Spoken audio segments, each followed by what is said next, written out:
പ്രിയ സുഹൃത്തുക്കളെ, ഞാൻ ഇന്ന് പറയാൻ പോകുന്നത് ഒരു അടിപൊളി കഥയാണ്. കഥ ഇഷ്ടപ്പെട്ടാൽ ലൈക്ക് ചെയ്യാൻ മറക്കില്ലല്ലോ. കഥ ആരംഭിക്കാം. രാത്രി ചെവിക്കല്ല് പൊട്ടുമാർ ഉറക്കെ ഇടിമുഴങ്ങുന്നത് കേട്ടാണ് മിനി എഴുന്നേറ്റത്. അരികിൽ ഭർത്താവ് ഗിരീഷ് സുഖമായി ഉറങ്ങുകയാണ്. സമയം നോക്കിയപ്പോൾ വെളുപ്പിന് 3 മണി കഴിഞ്ഞിരിക്കുന്നു. സ്വിച്ചിട്ട് നോക്കിയപ്പോൾ കറണ്ട് ഇല്ലാത്തതിനാൽ മിനി എഴുന്നേറ്റ് മൊബൈൽ ടോർച്ചിന്റെ വെളിച്ചത്തിൽ അടുക്കളയിലേക്ക് നടന്നു. ഫ്രിഡ്ജ് ഓഫ് ചെയ്ത് പ്ലഗ് ഊരിയിട്ടവൾ ഹാളിലേക്ക് വന്നതും പോയ കറണ്ട് തിരിച്ചു വന്നു. എങ്കിലും ഇടിയുള്ളതുകൊണ്ട് ടിവിയുടെ പ്ലഗും ഊരി വെച്ചിട്ട് തിരികെ റൂമിലേക്ക് പോകുമ്പോഴാണ് അവൾ വെറുതെ ഒന്ന് മകൻ കിടന്ന റൂമിന്റെ നേർക്ക് നോക്കിയത്. വാതിലിന് താഴെ വിടവിൽ കൂടി രാത്രി വൈകിയ വേളയിലും വെളിച്ചം കാണുന്നത് കണ്ടപ്പോൾ മിനി അമ്പരന്നു. ഗിരീഷിന്റെയും മിനിയുടെയും ഏക മകനാണ് അപ്പു എന്ന് ഓമനപ്പേരിട്ട് വീട്ടിൽ വിളിക്കുന്ന അർജുൻ. ബിടെക് 4ാം വർഷമാണ് അവൻ പഠിക്കുന്നത്. ഈ ചെക്കൻ ഇതുവരെ ഉറങ്ങിയില്ലേ?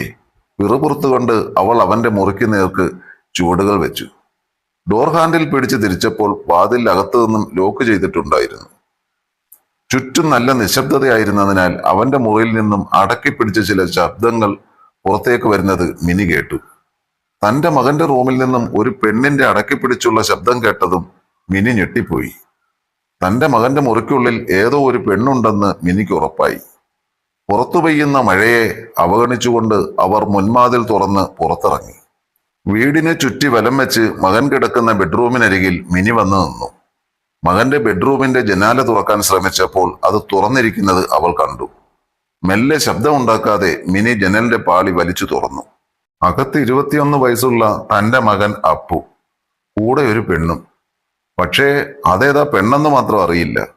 അവളുടെ മുഖം പാതി കർട്ടൻ കൊണ്ട് മറഞ്ഞിരുന്നു. ശരീരം കണ്ടാൽ 10-30 വയസ്സുള്ള ഒരു പെണ്ണാണെന്ന് മനസ്സിലാകും.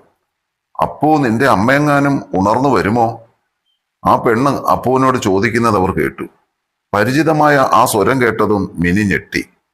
ചേച്ചി എന്തിനാ പേടിക്കുന്നത് ചേച്ചി? ഇത് നമ്മൾ ഇന്നോ ഇന്നലെയോ തുടങ്ങിയതല്ലല്ലോ. എത്ര ദിവസമായി ഞാൻ അങ്ങോട്ടും ചേച്ചി ഇങ്ങോട്ടും.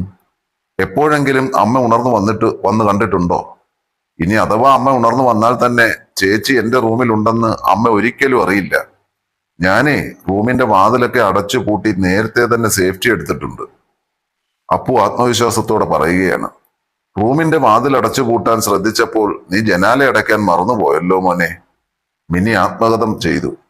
എന്നാലും എന്റെ ചെക്ക, നിന്നെ ഞാൻ എന്റെ അനിയനെ പോലെയാണ് കണ്ടിരുന്നത്. നീ എന്നെ പുറകെ നടന്ന് വളച്ചെടുത്ത് നിന്റെ ബെഡ്റൂമിൽ കൊണ്ടുവന്നല്ലോ. നിന്റെ ഈ സൗന്ദര്യത്തിന് മനസ്സ് വെച്ചാൽ കിളി പോലത്തെ പെൺപിള്ളേരെ നിന്റെ പുറകെ വരില്ലേ? പിന്നെ നീ എന്തിനാടാ ഒരു ഭാര്യയായി എന്റെ പിന്നാലെ വന്നത്? ചേച്ചിയുടെ ഈ ശരീരം എനിക്ക് വല്ലാതെ അങ്ങ് ഇഷ്ടപ്പെട്ടു ചേച്ചി. ചേച്ചിയെ ആദ്യമായി കണ്ടപ്പോൾ മുതൽ തന്നെ എനിക്ക് ചേച്ചിയെ ഒന്ന് അനുഭവിക്കണമെന്ന് കൊതി തോന്നി. പക്ഷേ ആദ്യമായി ചേച്ചിയുടെ ഈ തടിച്ചു കൊഴുത്ത ശരീരം കണ്ടപ്പോൾ ചേച്ചി എത്ര അനുഭവിച്ചിട്ടും എനിക്ക് മടുപ്പ് തോന്നുന്നില്ല. അത്രയ്ക്ക് ഞാൻ ചേച്ചിയിൽ അഡിക്റ്റായി പോയി ചേച്ചി. ചേച്ചി അല്ലെങ്കിലും നല്ല അടിപൊളി ഒരു പീസ് തന്നല്ലേ.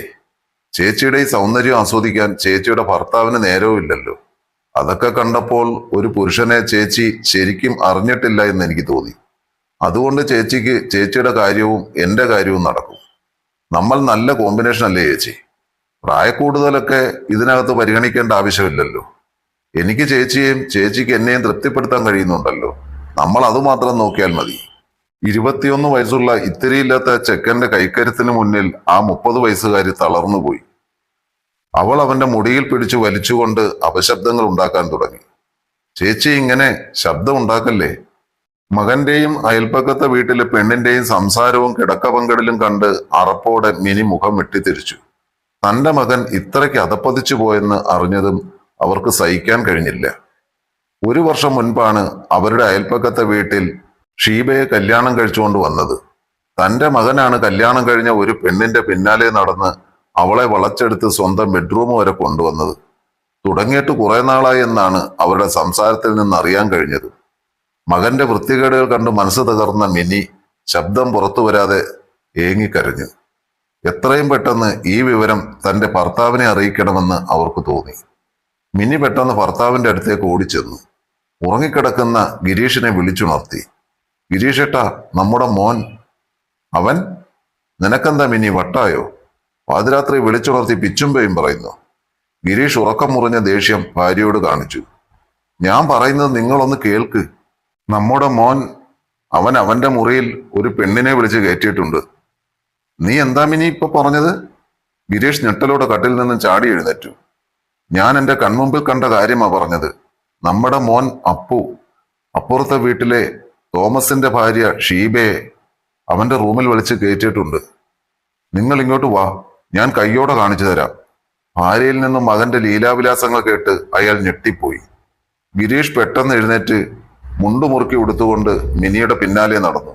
ചാരിക്കിടന്ന് ജനൽപ്പാളി തുറന്ന് അപ്പുവും ഷീബയും കട്ടിലിൽ കിടന്ന് കുത്തിമറിയുന്നത് മിനി ഭർത്താവിന് കാണിച്ചു കൊടുത്തു. കൺമുമ്പിൽ കണ്ട കാഴ്ച വിശ്വസിക്കാൻ അയാൾക്ക് സാധിച്ചില്ല. മിനി, നമ്മുടെ മോൻ ഇത്രയ്ക്കും വൃത്തികെട്ടവനായിരുന്നു. നമ്മളിനി എന്താ ചെയ്യുക? ഈ പ്രശ്നത്തിന് എങ്ങനെ ഒരു പരിഹാരം? ഇതിപ്പോ നമ്മൾക്ക് പകരം അവളുടെ വീട്ടിൽ ആരെങ്കിലും ആണ് കണ്ടിരുന്നെങ്കിലോ? ഗിരീഷിനത് ഓർത്തപ്പോൾ തന്നെ ഞെട്ടൽ തോന്നി. ഷീബയുടെ വീട്ടിൽ ആരെങ്കിലും ആണ് അവരെ കയ്യോടെ പിടിച്ചിരുന്നെങ്കിൽ തന്റെ മകനെ പിടിച്ചു കെട്ടി നാട്ടുകാർക്ക് മുമ്പിൽ ഇട്ടുകൊടുത്തേനെ എന്നവർ ഭീതിയോടെ ഓർത്തു. എനിക്ക് എന്ത് ചെയ്യണമെന്ന് അറിയാൻ ഗിരീഷേട്ടാ, നിങ്ങൾ കൂടെ നിന്നാൽ മതി. പതിവ് പോലെ തങ്ങളുടെ രാത്രിയിലത്തെ എല്ലാം കഴിഞ്ഞ് വെളുപ്പിന് 4 മണിയോടെ അപ്പുവും ഷീബയും അവളുടെ വീട്ടിലേക്ക് പോകാനായി ശബ്ദമുണ്ടാക്കാതെ അപ്പുവിന്റെ റൂം തുറന്ന് പുറത്തിറങ്ങുമ്പോൾ അവരെയും കാത്ത് ഗിരീഷും മിനിയും റൂമിന് പുറത്തുണ്ടായിരുന്നു. അച്ഛനെയും അമ്മയും കണ്ട് ഇരുവരും ഞെട്ടി. ഈ പരിപാടി നേരത്തെ തുടങ്ങിയിട്ട് എന്ന് മനസ്സിലായി. ഞങ്ങളുടെ മകൻ ഇത്രയും വൃത്തികെട്ടവനായെന്നറിഞ്ഞതിൽ സങ്കടമുണ്ട്. നിന്നോടെനിക്കൊന്നും പറയാനില്ല. ഇറങ്ങിപ്പോടി ഇവിടുന്ന്. ഇനി മേലിൽ എന്റെ മോന്റെ കൂടെ നിന്നെ കണ്ടാൽ ഇവിടെ നടന്നതൊക്കെ ബോംബെയിലുള്ള നിന്റെ ഭർത്താവിനെ വിളിച്ചു പറയും. ഇതോടെ നിർത്തിക്കൂ രണ്ടും ഇവിടെ. മിനിയുടെ ദേഷ്യത്തോടെയും അറപ്പോടെയുമുള്ള വാക്കുകൾ കേട്ടതും ഷീബ ഒന്നും മിണ്ടാതെ നാണക്കേടോടെ വേഗം ആ വീട്ടിൽ നിന്ന് ഇറങ്ങിപ്പോയി. അവൾ ഇറങ്ങിപ്പോയതും മിനി പാഞ്ഞു എന്ന് മകനെ കരണക്കുറ്റി നോക്കി ഒരടി കൊടുത്തു. നാണം കെട്ടവനെ, ഇതോടെ നിർത്തിക്കോ നിന്റെ വൃത്തികെട്ട സ്വഭാവം. അല്ലെങ്കിൽ ഇങ്ങനെ ഒരു മകനുണ്ടെന്ന് ഞങ്ങൾ അങ്ങ് മറക്കും. ഇനി നീ നിന്റെ അവസാന വർഷ സെമസ്റ്റർ ഓഫീസ് പാർട്ട് ടൈം ജോലിക്ക് പോയി ഒറ്റയ്ക്ക് കണ്ടുപിടിച്ചു. ഇനി നിനക്ക് ഞങ്ങൾ ചെലവിന് തരില്ല. ഒറ്റയ്ക്ക് സമ്പാദിച്ച് ജീവിക്കുമ്പോൾ മനസ്സിലാവും നിനക്ക് കാശിന്റെ വിലയും ബന്ധങ്ങളുടെ വിലയും. ഒരു കുറവും വരുത്താതെ എല്ലാം മുന്നിൽ കൊണ്ടു തന്നു വളർത്തിയപ്പോൾ ഇങ്ങനെ വഷളായി പോകുമെന്ന് ചിന്തിച്ചില്ല മോനെ. ഇനിയെങ്കിലും നന്നായാൽ നിനക്ക് കൊള്ളാം. മകനെ പൊതിരെ തല്ലിക്കൊണ്ട് മിനി പറഞ്ഞു. മിനി പറഞ്ഞതിൽ കൂടുതലൊന്നും എനിക്കും പറയാനില്ല, ഗിരീഷ് പറഞ്ഞു.